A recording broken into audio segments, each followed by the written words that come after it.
வணக்கம். நான் டாக்டர் பாரதி, குழந்தை நல மருத்துவர், பாரதி மருத்துவமனை, பெண்ணாகரம், தர்மபுரி. நிறைய புதுசா டெலிவரி இருக்க நிறைய மாம்ஸ் என்கிட்ட ரிப்பீட்டடா கேட்கிற கேள்வி என்னன்னா, மேடம் என் குழந்தைக்கு பால் பத்த மாட்டேங்குதுன்னு தெரிய மாட்டேங்குது, எப்ப தாய்ப்பால் குடிச்சிட்டே இருக்கிறாங்க மேடம் அப்படின்னு கேக்குறாங்க. உங்க குழந்தைக்கு தாய்ப்பால் பத்த மாட்டேங்குதான்னு நீங்க அசஸ் பண்ணணும்னா ஒரு 6 பாயிண்ட் சொல்றேன், நோட் பண்ணி வச்சுக்கோங்க. நம்பர் 1, உங்க குழந்தைக்கு ஒரு நாளைக்கு 8 இருந்து 12 முறை வரைக்கும் தாய்ப்பால் கொடுக்குறீங்களா அப்படின்றத செக் பண்ணிக்கோங்க.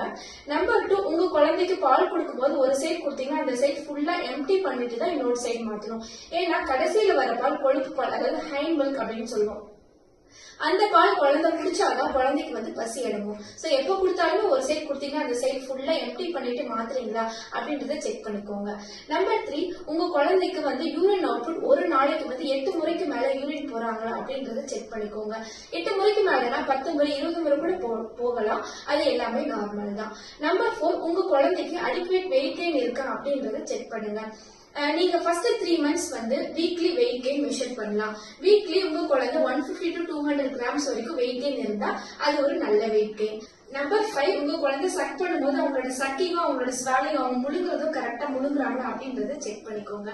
நம்பர் 6, நீங்க உங்க குழந்தைக்கு பால் கொடுத்துட்டு அப்புறம் உங்க குழந்தை 2 இருந்து 3 மணி நேரம் நல்லா தூங்கி எந்திரிக்கிறாங்களா அப்படின்றத நீங்க செக் பண்ணிக்கோங்க. இது எல்லாமே கரெக்டா இருந்துச்சு அப்படின்னா உங்க குழந்தைக்கு தாய்ப்பால் போதுமான அளவு இருக்கு அப்படின்றது அர்த்தம். தேங்க்யூ.